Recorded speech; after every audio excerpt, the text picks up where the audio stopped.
Hi all. Varalakshmi వ్రతం కోసం ముందు రోజే శారీ డ్రేపింగ్ చేసుకున్నాను. ఎందుకంటే వరలక్ష్మి వ్రతం రోజు చాలా పనులు ఉంటాయి కదండి, అందుకే ముందు రోజే చేసుకున్నాను. మమ్మీ మొత్తం పూజ కోసం అన్ని ఏర్పాట్లు చేసుకుంది. కలశం పెట్టుకొని ఆల్రెడీ పూజ కూడా స్టార్ట్ చేసింది. ఆద్య ఉండి పక్క నుండి అమ్మమ్మ ఎట్లా చేస్తుందా అని చూస్తుంది. అక్కడ ప్రసాదాలు చూస్తున్నారు కదండి, అవి ఆల్రెడీ నేను మన ఛానల్లో పోస్ట్ చేశాను. నేనే మమ్మీకి హెల్ప్ చేశానండి. చూడండి, ఎవరైనా చూడకపోతే. మమ్మీ తర్వాత వరలక్ష్మి వ్రతం కథ చదువుతుంది.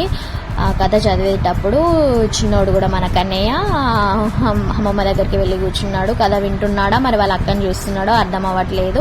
అక్క అటు ఇటు తిరుగుతుంది అయితే చూస్తున్నాడు. డాడీ ఉండి కూడా అక్కడ కూర్చొని కథ వింటున్నాడు. దాని తర్వాత ఆద్యకి కంకణం కడుతుంది. ఆద్య కంకణం కట్టేటప్పుడు ఆద్య ఒకటే వైపు కెమెరా వైపే ఒకటే తీరుగా చూస్తుంది. అయితే మమ్మీ క్యూట్గా అనిపించి కిస్ చేసింది ఆద్య అని.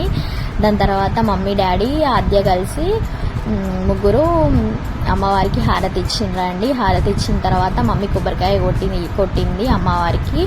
కొట్టిన తర్వాత నాకు వాయనం ఇచ్చిందండి. ఫస్ట్ నాకే స్టార్ట్ చేసింది మమ్మీ. నాకు వాయనం ఇచ్చేటప్పుడు పసుపు రాసేటప్పుడు అమ్మమ్మ నాకు కూడా పసుపు రాయు అమ్మమ్మ అని అంటే, సరే నువ్వు కూర్చో స్టూల్ తెచ్చుకొని అని అంటే ఆద్యని కూర్చోబెట్టి అక్కడ పసుపు రాసింది మమ్మీ. తర్వాత నీకు వాయనం ఇస్తా, ఫస్ట్ మమ్మీకి ఇస్తా, నువ్వు కూర్చోపో అంటే వెళ్ళి సోఫాలో కూర్చున్న తర్వాత మమ్మీ నాకు పసుపు బొట్లు పెట్టిన తర్వాత వాయనం ఇచ్చిందండి. నేను ఇట్లా చున్నీ తీసుకుంటున్నాను కదా, అదంతా ఆద్య అబ్జర్వ్ చేస్తుంది మమ్మీ ఎట్లా చేస్తుంది అని చెప్పేసి.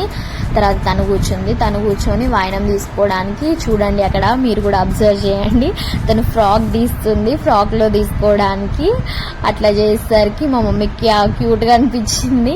చిన్నపిల్ల కదండి, అందుకే తనకు కూడా తెలియదు కదా, నార్మల్గా తీసుకోవాలని. మమ్మీ ఎట్లా తీసుకుందా అట్లా తీసుకుందాం అనుకుంది ఆద్య.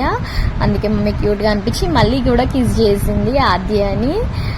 తర్వాత నేను మమ్మీకి వాయనం ఇచ్చిన అండి. తర్వాత అందరు కాలనీ వాళ్ళ దగ్గరికి కూడా వెళ్ళినామండి. పిలిచిన వాళ్ళ దగ్గరికి వెళ్ళి వాయనం తీసుకున్నాము. ఎవరన్నా పిలిస్తే మాత్రము తప్పకుండా వెళ్ళండి, చాలా మంచిది. తర్వాత మమ్మీ ఇంకా ఆద్య లాస్ట్కి